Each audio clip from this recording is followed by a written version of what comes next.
Halo semuanya, Assalamualaikum warahmatullahi wabarakatuh.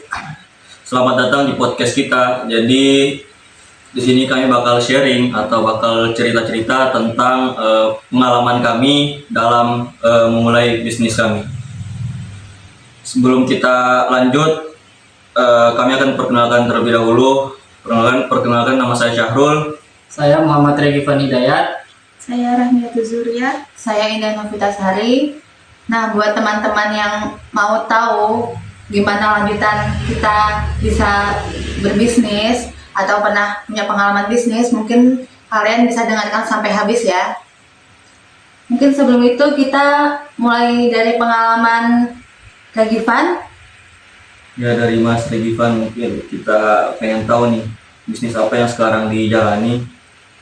Untuk bisnis yang saya jalani sekarang itu lebih kepada bisnis produk digital. Oh, bisnis produk digital. Ya, Contohnya seperti apa?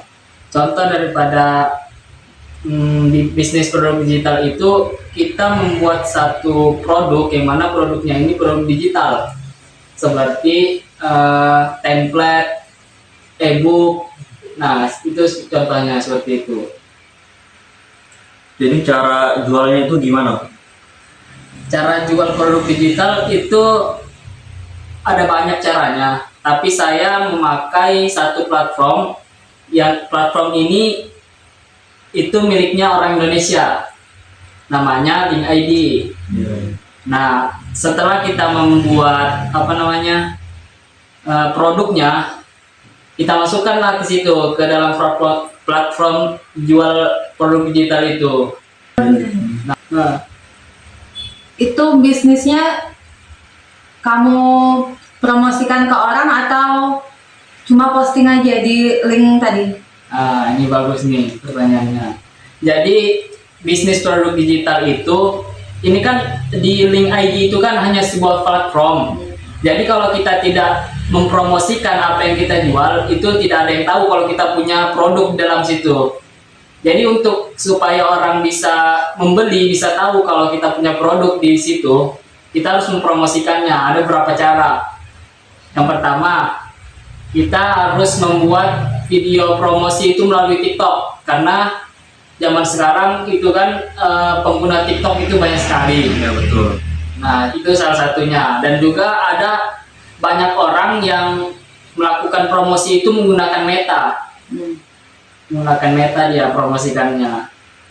Nah, cara itu banyak sekali lah untuk promosinya. Tergantung kita mau pilih cara yang mana. Selain promosi lewat online, kamu pernah nggak sih promosi langsung lewat teman-teman secara langsung? Tidak pernah, tapi saya sering menyebarkan link toko saya itu ke target pasarnya. Jadi untuk target pasarnya itu kemana? Kalau saya, karena saya belum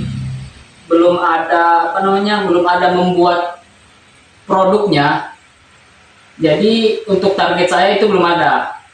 Kalau sekarang saya masih menjualkan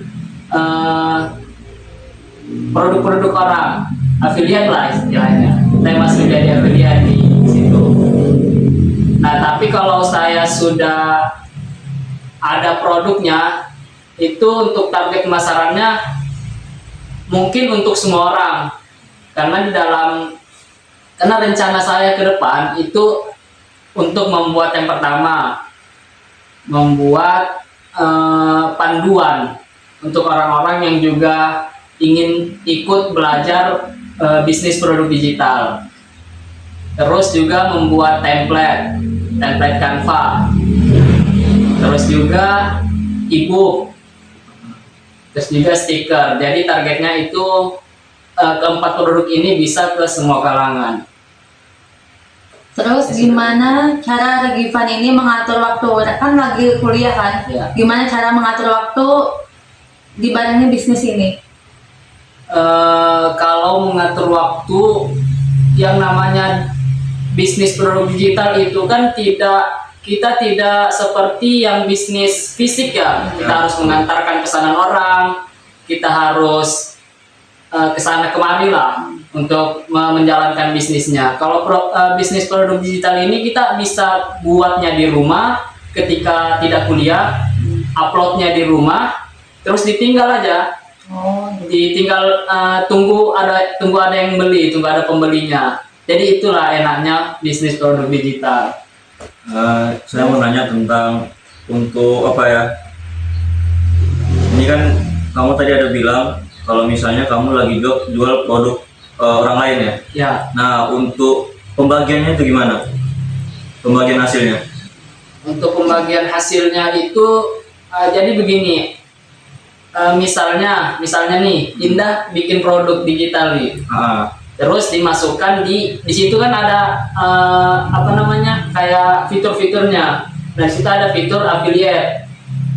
Ya, jadi yang mau diafiliatkan produknya dikasih masuk ke situ. Jadi pembagian komisinya itu saya tidak tahu jelas, tetapi ada tertulis di bawah produknya. Misalnya nih, dia jual harga satu produk tuh dia jual harga 150. Nah, nanti di bawahnya tuh ada kita yang mengafiliatkan produknya itu dapat berapa. Di situ sudah tertulis. Kayak di yang saya jualkan produk orang itu harga dia jual itu 147.000. Saya dapat komisi setiap satu pembeli itu saya dapatkan komisi 47.000. Jadi diambil 100.000-nya, saya dapat 47.000-nya. terus selama ini ada nggak sih kendala yang Regifan alami saat menjalankan bisnis ini? Kalau kendala sih tidak ada, mungkin lebih ke apa ya, tantangan untuk membuat video promosinya itu, karena kan saya bisa dibilang tidak terlalu terbiasa di depan kamera untuk membuat video. Nah, itu yang menjadi tantangannya. Mungkin teman-teman ada yang mau ditanyakan lagi? Dari Rara? Oh, mungkin langsung aja kita lanjut ke pengalaman siapa dulu nih? Harul, Oh, Syahrul. Ya, Oke. boleh. kalau boleh cerita nih Mas, Iya. sekarang lagi menjalankan usaha apa atau sudah pernah menjalankan usaha sebelumnya? Jadi dari pengalaman saya pernah buka usahanya itu jual sempol. Nah, jadi saya bertiga sama teman saya. Nah, jualnya itu di kampung saya. Kebetulan kan saya sekarang di Samarinda kan. Ya. Nah, jadi itu saya jualnya pas waktu libur. Jadi kan pas waktu libur tuh saya pulang ke kampung. Nah, di situ kami coba-cobalah buka usaha sempol, karena memang di kampung saya itu belum ada yang jual sempol. Jadi kami punya ide. Nah, idenya itu dari teman saya, karena dia sempat jualan sempol kan di Samarinda sini. Nah, jadi dia ngomong lah sama kami berdua, namanya Ical. Kayak mana kalau misalnya kita buat buat jual sempol gitu kan. Nah, kita jualnya itu di depan sekolah, itu kan rame, targetnya itu kan untuk anak sekolah, anak SD, anak SMP. Nah, lama kami berunding lah buat kumpulin modalnya dari mana, ya kan? Kebetulan kemarin itu ada omnya teman saya itu nawari kerja nimbun jalanan. Dari situlah kami cari modal lah. Jadi kami disuruh timbun jalanan di depan kafe om teman saya. Nah, dari situ kami cobalah kumpulin modal dari situ. Kami dibayar 500.000. Nah, jadi hasil dari kerja itu kami putar, jadikan modal buat jualan sempol. Jadi kalian bertiga ini jualannya selama liburan aja. Iya. Kebetulan temanmu itu kuliah juga atau apa? Kebetulan kuliah di sini sama satu kampus. Bertiga itu? Iya, bertiga. Jadi kalian kerjakannya pas liburan? Iya, betul, pas liburan. Jadi kalau nggak liburan, nggak jualan? Nggak jualan. Nah, ini menarik ini. Kan kalian satu kampus nih. Iya. Di sini bertiga. Kenapa enggak coba buka di sini juga? Iya, betul. Karena kan kalau dilihat jadwal kuliah kita itu kan cuma 3 hari karena kita aktif kuliah.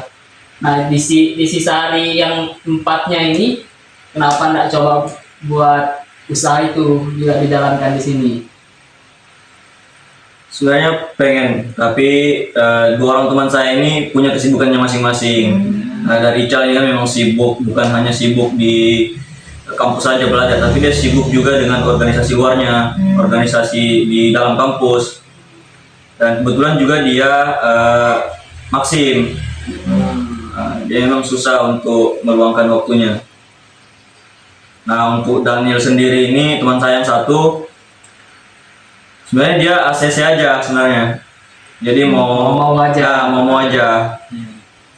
Tapi dari Ical ini, memang Ical ini susah meluangkan waktunya. Soalnya dia kan sibuk di organisasi juga. Gak mau nyoba berdua aja. Ya apa? Gak mau nyoba berdua. Enggak kok. Iya tadi kan kalau misalnya jual sempol itu kan ndak harus nih 3 orang harus ada di situ. Iya betul. Nah kenapa ndak jalankan berdua? Apakah karena modalnya belum ada lagi untuk buka di sini atau kayak mana? Harus bertiga aja gitu. Berdua Ini saja. kendalanya betul. Sebenarnya kendalanya di modal. Di situ mungkin dari perlengkapan juga ya. Mungkin di sini kan kebetulan kami ngekos kan, jadi kuranglah perlengkapan untuk membuka usaha itu kembali. Berarti kalau yang di kampung itu pakai alat-alat rumah. Iya betul. Oh iya. Terus kalau bertiga bagi hasilnya gimana? Untuk bagi hasil, misalnya per hari itu kan kami dapat 300 lah, 300 per hari. Nah 300 itu disisihkan dulu untuk diputar kembali modalnya. Habis itu bagi 3 hasilnya, sisanya itu. Terus aku mau nanya nih, yang belanja siapa, yang masak siapa, terus yang jualan siapa, atau sama-sama bertiga itu? Nah untuk yang belanja itu tergantung situasi dan kondisi. Jadi kadang saya sendiri yang belanja, kadang bertiga, kadang juga berdua. Begitupun untuk masak dan jual sempol itu.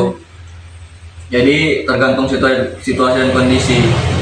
Kalau ada yang sibuk, Ya, ikut. ikut. Lalu mungkin kita lanjut ke teman kita yaitu Rahmi. Kita pengen tahu tentang apa sih bisnis yang dijalani sekarang, Atau yang pernah dia jalankan. atau pengalaman yang pernah kamu jalanin kemarin. Atau ada usaha orang tua kah Ah. yang dibantu-bantu? Kalau dari saya itu pengalaman dari usaha orang tua. Jadi orang tua saya itu jual buah-buahan, tapi buah-buahan ini kan musiman kayak cipedak sama jambu. Nah, saya itu bagian yang mengantarkan ke sana. Itu di mana dia usahanya itu? Di Handil. Di Handil. Ya. Itu kan buah ini kan musiman kan. Dalam 1 tahun itu cempedak itu berapa kali berbuah, dan untuk jambu itu berapa kali berbuah? Kalau cempedak itu bisa 2 kali setahun, kalau jambu itu 3 kali setahun.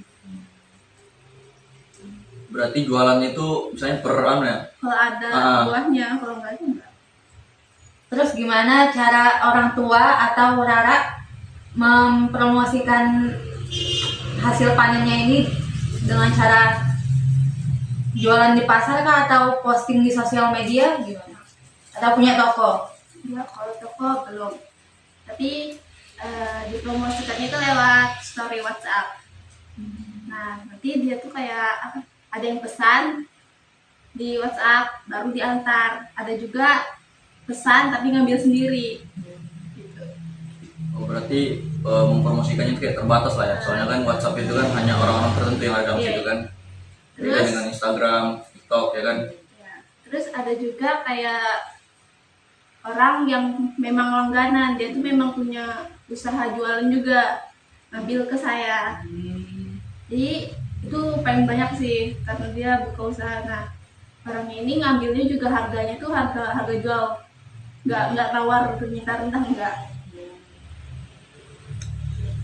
Terus ada nggak sih kontribusi Rara di dalam bisnis orang tua ini, kayak bantu di kebun kah, atau yang mempromosikan, atau yang mengantarkan buah-buahan itu gimana?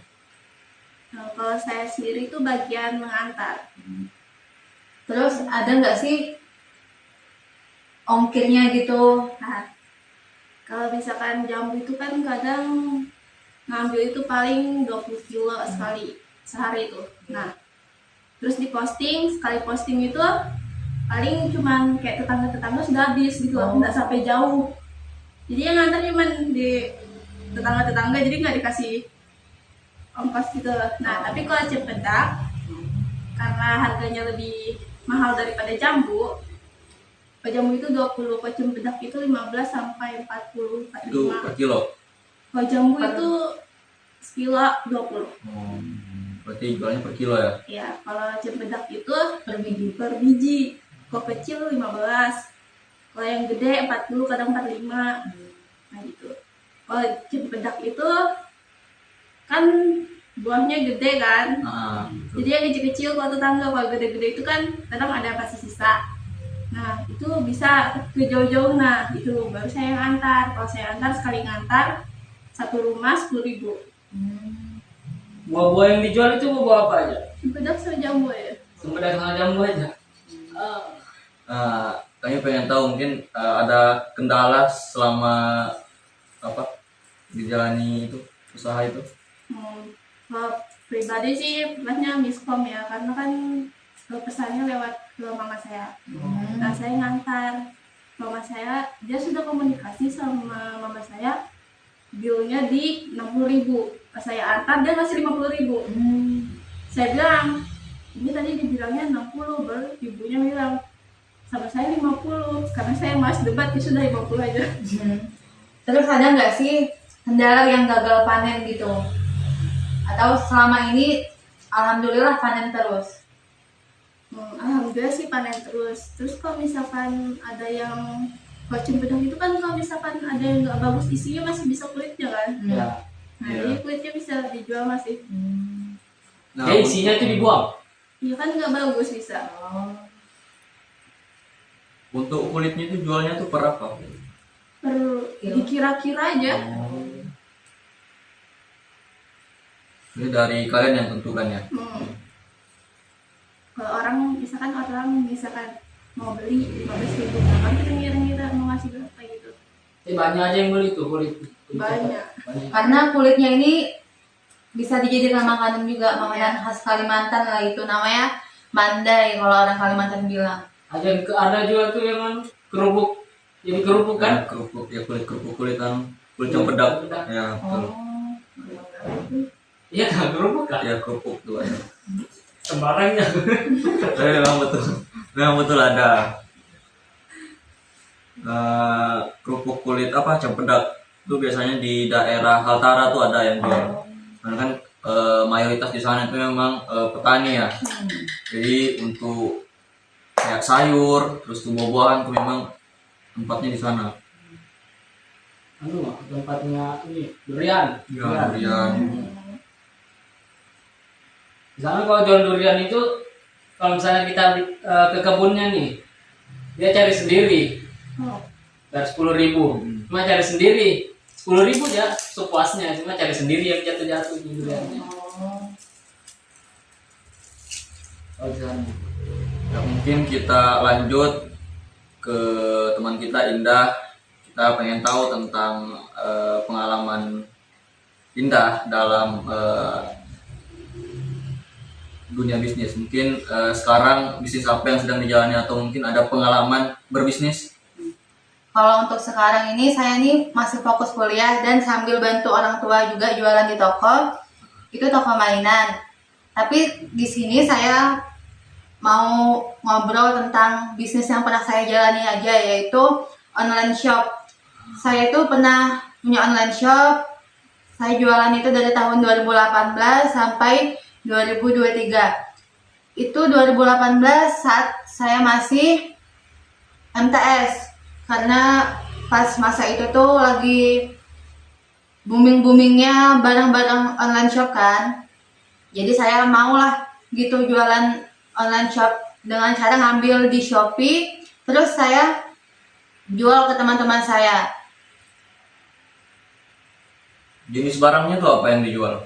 Banyak sih saya jualnya, kayak baju wanita, terus kayak aksesoris, kosmetik. Oh, berarti random ya? Iya, random. Itu belinya dari online shop juga, baru dijual di online shop. Iya. Jadi saya itu ngambilnya dari Shopee. Saya itu sistemnya PO. PO tuh apa kalau boleh tahu? Pre-order gitu. Kayak 7 hari baru datang ke saya. Jadi saya pesannya di Shopee dengan sistem PO itu. Saya promosikan ke teman-teman lewat WA dan Instagram. Terus kalau ada teman-teman yang mau pesan, saya pesankan ke Shopee, terus di Shopee datang ke saya. Sistem misalnya komisi yang didapat itu gimana? Komisi yang didapat, saya itu biasanya per barang, lihat barangnya dulu. Kalau barangnya kecil, saya ambil untung 5.000. Kalau barangnya besar, saya ambil untung 15 sampai 20.000. Oh, berarti dari kamu sendiri yang tentukan berapa mau komisi yang mau didapatkan? Iya. Tapi pernah Kak, kan di FYP saya nih, itu orang yang jual-jual produk begitu tuh biasanya dia ngambilnya di Cina bilang. Oh iya. Nah itu bilang kalau ngambil dari sana lebih murah terus dijual di sini. Kamu pernah begitu gak? Atau memang diambilnya di Indonesia aja nih? Oh iya. Itu betul sih, kalau yang barang ngambil di Cina itu lebih murah. Tapi kalau barang di Cina itu saya ngambilnya tuh casing HP, terus sama aksesoris, sama kosmetik juga itu mereka murah daripada yang ada di Indo. Jadi untungnya lebih besar sih kalau dari Cina. Terus ongkirnya juga lebih murah dari luar negeri pada saat itu saya jualan. Kayak 0 rupiah aja kalau dari luar negeri. Kalau dari Indonesia kayak Jakarta, Batam itu tuh ongkirnya sampai 50.000. Jadi saya lebih ke luar negeri. Tapi pas saya mau berhenti jualan itu nggak ada lagi sudah yang barang-barang dari Cina. Nggak tahu kalau sekarangnya saya nggak pernah jualan lagi. Oh, berarti barangnya itu kamu beli dulu, baru kamu jual kembali? Atau kayak sistem promosi gitu? Jadi barang orang lain kamu jualkan? Iya. Baru kamu tentukan komisinya berapa? Iya begitu. Jadi sistem PO yang tadi saya bilang, ada yang pesan, saya pesankan, terus orang itu nunggu sampai paling lama 7 hari baru datang ke mereka.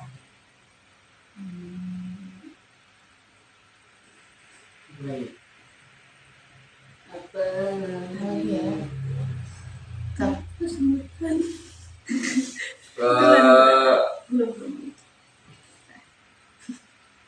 Tanya. Tadi promosikan ke teman-teman. Itu lewat WA aja kan. Untuk sistem Rara boleh nanya, Rara. Jadi untuk sistem promosinya itu dari mana aja? Dari platform apa? Oh, kalau saya biasanya ke WA dan Instagram itu jarang. Kalau dulu tuh saya lebih ke WA gitu, banyak yang tahu nomor saya dan banyak juga reseller saya. Jadi reseller saya ini ngambil ke saya, terus mereka jual lagi. Biasanya reseller saya ini dapat harga khusus dari saya. Jadi mereka bisa jual lagi dengan yang harga kurang lebih dari saya aja. Berarti sama ya tadi kayak Rara. Sistem promosinya lewat WA. WhatsApp ya. Kalau Instagram itu jarang banget. Kalau lewat WA itu kan pasti terbatas kan, terbatas, yang lihatnya nggak ke sebar luas, karena kalau kita pasangnya di SW itu kan yang nomor kontak yang kita simpan aja yang bisa lihat. Oh iya. Mungkin, Jadi kebetulan awal-awal jualan itu saya promosinya di Facebook, terus di Instagram. Terus kalau mereka sudah tahu nomor saya, nomor WA, jadi kami saling save. Jadi sudah banyak kontak saya lebih fokus ke WA tadi. Jadi awalnya di Facebook sama IG dulu. Ya. Dari sistem kayak buat pamflet gitu. Jadi cantumkan nomor HP gitu. itu cuma ada di bio aja sih. Jadi kalau promosikannya itu kasih lihat produknya lah atau gimana? Gambar-gambar dari Shopee itu saya ambil, yang misalnya saya mau jual apa nih, mau jual aksesoris. Nah, semua aksesoris yang ada di toko yang saya mau ambil itu saya simpan, terus saya kirim ke status WA. Ini gimana? Lagi ya. Lagi. Kendala lah. Entar. Dia kendala dulu. Mungkin Belum mikir kendala apa ya? Udah begini lah. Nah, selama itu kan apa namanya, bisnis yang itu kan online ya. Pernah nggak orang komplain ke kamu nih kalau barangnya ternyata tidak sesuai yang dia inginkan? Oh, sejauh saya pernah jual itu nggak pernah sih, karena alhamdulillah semua barang yang saya jual ini real pick atau sesuai dengan gambarnya. Terus kalau misalkan kayak baju itu, saya sebelum orang pesan itu saya kasih real picknya dengan cara saya lihat dari penilaian Shopee itu bajunya gimana, terus saya kirim ke customer saya. Kalau real picknya begini atau kayak gitu. untuk sistem pembayaran jual belinya itu melalui apa? COD kah atau melalui kayak Dana, GoPay atau lewat bank? Kalau pas masa saya itu tahun 2018 sampai 2023, mereka ngambilnya di toko saya, toko orang tua. Terus kadang lewat kurir COD. Terus bisa juga misalkan yang rumahnya jauh mau dikirim, itu sistem transfer, baru saya kirim barangnya lewat JNT, Tiki atau JNE. Berarti itu pakai uang kamu dulu berarti ya? Kalau apa itu? Beli barangnya. Oh iya, kalau kayak sistem PO itu saya dulu yang nalangin. Baru pas sudah datang baru mereka bayar. Kayak dibayar juga kan? Oh iya, itu ada juga yang nggak Nggak bayar, ya nggak ngambil. Itu termasuk kendala juga sih dalam saya menjalankan bisnis. Jadi kalau barang yang nggak diambil itu saya jual lagi ke lain dengan cara mempromosikan ulang produk itu dengan caption barangnya ready. Mungkin orang-orang langsung tertarik. Sukasi. Langsung kasih. Oke, ini Oke, saya. baik teman-teman, mungkin itu saja tentang sharing-sharing pengalaman bisnis kami. Tadi sudah ceritakan tentang pengalamannya Indah, pengalamannya Rahmi, saya sendiri, dan Renifan Hidayat. Mungkin teman-teman ada pengalaman lain bisa di komentar. Mungkin itu aja. Sampai jumpa.